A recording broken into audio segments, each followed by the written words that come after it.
الحمدللہ رب العالمین والعاقبۃ للمتقین والصلاۃ والسلام علی خاتم النبیین۔ معزز ناظرین و سامعین، السلام علیکم ورحمۃ اللہ وبرکاتہ۔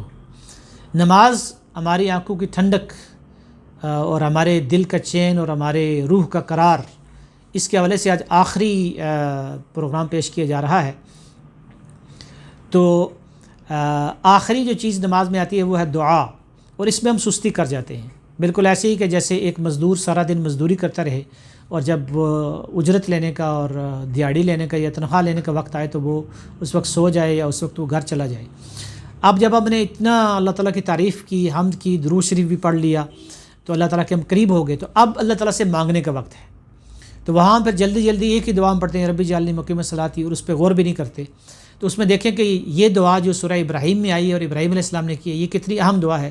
ربی اجعلنی مقیم الصلاۃ، اے اللہ مجھے نماز قائم کرنے والا بنا، ومن ذریتی، اور میری آنے والی نسلوں کو۔ ذریت کہتے ہیں اولاد کی اولاد کی اولاد کی اولاد کی اولاد، یعنی آنے والی جو ہماری جو ہے نا وہ 7 پشتے ہیں، ان کے لیے ہم دعا کر رہے ہیں، ان سب کو نماز قائم کرنے والا بنا۔ تو یہ ذہن میں لائیں کہ میری آنے والی نسلیں بھی نمازی ہوں۔ ربی اجعلنی مقیم الصلاۃ ومن ذریتی ربنا وتقبل دعا، اے اللہ جو کچھ میں نے نماز میں مانگا ہے سب قبول کر لے۔ ربنا اغفر لی، اے اللہ میری مغفرت کر دے، ولوالدی، اور میرے والدین کی، وللمؤمنین، اور تمام مؤمنین کو، یوم یقوم الحساب، جس دن حساب قائم ہوگا۔ تو یہ دعا صرف ایک دعا نہ مانگیں، بلکہ یہاں پہ رک کے جتنی بھی قرآن کی دعائیں ہیں وہ مانگیں، جو نبیوں کی دعائیں ہیں وہ دعائیں ہم مانگیں۔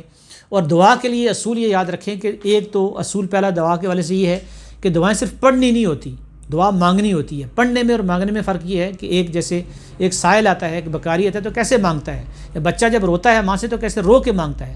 تو کم از کم وہ رونے والی شکل ہم بنائیں اور سمجھیں کہ یہ ہمیں یہ چیز چاہیے، اور ان دعاؤں کے معنی ہمیں آتے ہوں۔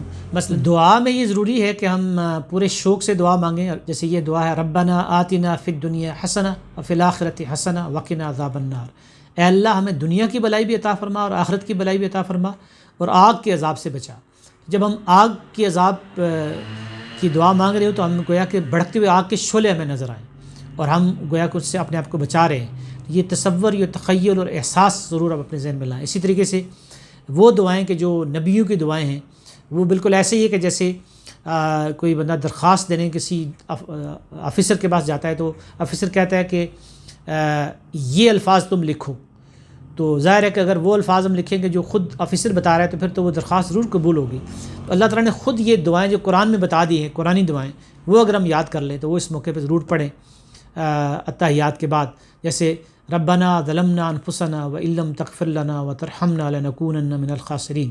یہ آدم علیہ السلام اور حضرت حوا علیہ السلام کی دعا ہے کہ اللہ ہم نے اپنی جانوں پہ بڑا ظلم کیا ہے، اور اگر تو نے ہم نے معاف نہ کیا اور ہم نے رحم نہ فرمایا تو ہم خسارہ پانے والوں میں سے ہو جائیں گے۔ تو وہ دعا جو ہے نا ایسے ہم مانگیں کہ جیسے ایک بچہ رو کر مانگتا ہے یا ایک بکاری سوال کرتا ہے، ہاتھ پھیلاتا ہے۔ تو ایک عالم نے بہت خوبصورت بات کی ہے کہ قرآن مجید میں سورہ نمل میں آیت ہے امن یجیب المضطر اذا دعاہ ویکشف السوء، کون ہے کہ جو بیقرار کی دعا اس وقت سنتا ہے جو اس کو بیقراری سے تڑپ کر پکار کر اس سے مانگتا ہے اس کو۔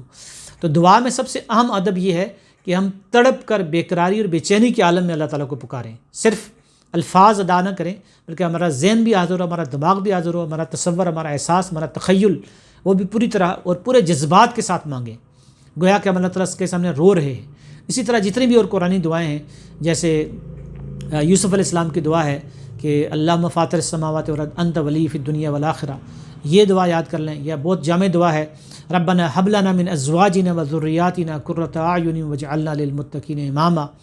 یا اس طرح باقی انبیاء کی دعائیں بھی ہیں، ربی زدنی علما ہے، ربی اشرح لی صدری ہے، اور اسی طریقے سے قرآن مجید کی جو دعائیں، اور پھر حدیث میں جو دعائیں آئی ہیں جیسے اللہم انس وحشتی فی قبری، اے اللہ اس قرآن کو میری قبر کی تنہائیوں کا ساتھی بنا دے۔ یہ دعائیں ہم یاد کریں اور پورے شوق سے اور پورے محبت سے، پورے جذبات کے ساتھ، احساسات کے ساتھ ہم یہ دعائیں پڑھیں، نہ پڑھیں نہیں بلکہ مانگیں، صرف الفاظ نہ پڑھیں بلکہ دل سے مانگیں، تو پھر وہ ہمیں وہ محبت اور وہ سکون اور وہ قرار حاصل ہوگا نماز سے کہ جس کی ہم طالب ہیں، وہ مٹھاس ہمیں حاصل ہوگی، اور نماز میری اور آپ کی آنکھوں کی ٹھنڈک بن جائے گی۔ اللہ تعالیٰ مجھے اور آپ کو عمل کرنے کی توفیق عطا فرمائے۔ وآخر دعوانا الحمدللہ رب العالمین۔